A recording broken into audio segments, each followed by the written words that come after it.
de Nouvel Élan. Nous, militants du parti politique Nouvel Élan et alliés, présidé par l'ancien Premier ministre Adolphe Muzito, membre de la plateforme de résistance Lamuka, exprimons à travers le présent appel notre position également partagée par l'ensemble des patriotes congolais face à l'agression et l'occupation rwando-ougandaise dans la partie est de notre pays à travers des groupes terroristes recrutés, encadrés et équipés par les armées régulières de ces deux États qui sèment chaque jour qui passe la mort, le désarroi au sein de nos populations, tant civiles que militaires. Nos considérations. Les 10 groupes terroristes, dont principalement le mouvement dit M23, tirent l'essentiel de leur puissance mortifère des moyens militaires, logistiques et des ressources humaines que le pouvoir rwandais et ougandais mettent à leur disposition dans le cadre de leur visée hégémonique contre l'intégrité de la RDC, enfin de main basse sur nos richesses minières. Pour rappel, le groupe terroriste M23, créé selon les archives disponibles le 4 avril 2012, avait été défaite complètement le 5 novembre 2013 par les FARDC, appuyés par 369 casques bleus sud-africains, tanzaniens et malawites de la brigade d'intervention de la MONUSCO. Comment alors comprendre que quelques années plus tard, ce même groupe terroriste M23 défait militairement, dissous et dont les combattants rescapés se sont réfugiés en Ouganda et au Rwanda, puisse aujourd'hui détenir des moyens militaires modernes et sophistiqués que même la MONUSCO n'a pas, selon les propres dires de M. Antonio Guterres, secrétaire général des Nations Unies, si ce n'est grâce à la complicité de nos deux voisins que sont le Rwanda et l'Ouganda. Les deux pays hôtes de combattants rescapés du M23 en novembre 2013. Par ailleurs, il sied également de rappeler que les attaques et la chute des localités congolaises de Bunaganda le 13 juin 2022, Rutshuru et Kiwanja le 29 octobre 2022, ainsi que l'insécurité endémique dont l'Ituri donne aux observateurs objectifs la preuve que ce sont bel et bien le Rwanda et l'Ouganda qui conçoivent, planifient et supervisent ainsi l'exécution de leur projet de balkanisation de notre pays.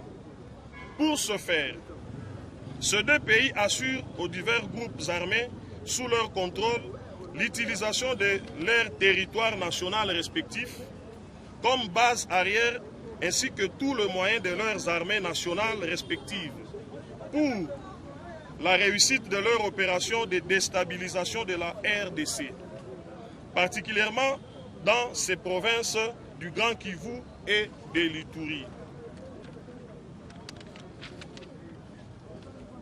Pour sa part, se sachant démasqué dans son rôle de pyromane principal, M.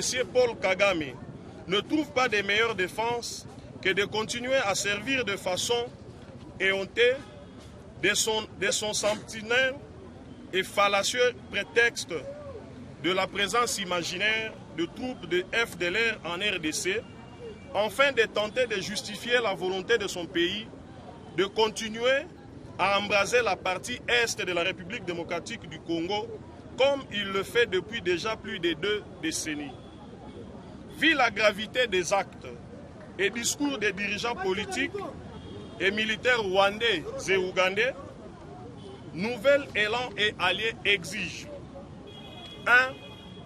La reconnaissance officielle du Rwanda et de l'Ouganda comme pays agresseurs de la RDC et le rappel à Kinshasa pour consultation de l'ambassadeur de la République démocratique du Congo à Kampala, après celui du chargé des affaires de Kigali il y a quelques jours. 2. Le dépôt par la RDC d'une plainte auprès des instances judiciaires internationales compétentes contre le régime de M. Paul Kagame et celui de Yoweri Kaguta Museveni. Enfin, de les obliger à répondre de tous les crimes contre l'humanité commis en RDC depuis le 2 août 1998. 3.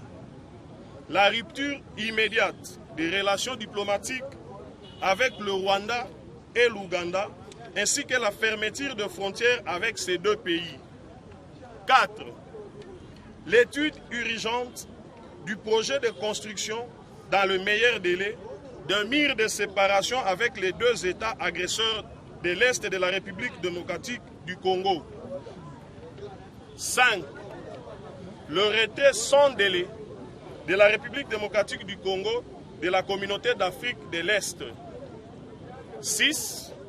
L'annulation de tous les accords bilatéraux signés avec le Rwanda et l'Ouganda depuis les années 2019. 7.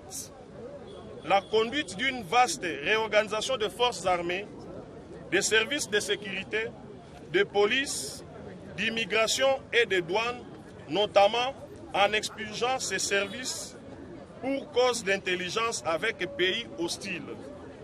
De tous les cadres congolais ou supposés tels, issus des armées nationales de ces deux pays agresseurs ou du brassage avec tout groupe armé ayant endeuillé le Congo.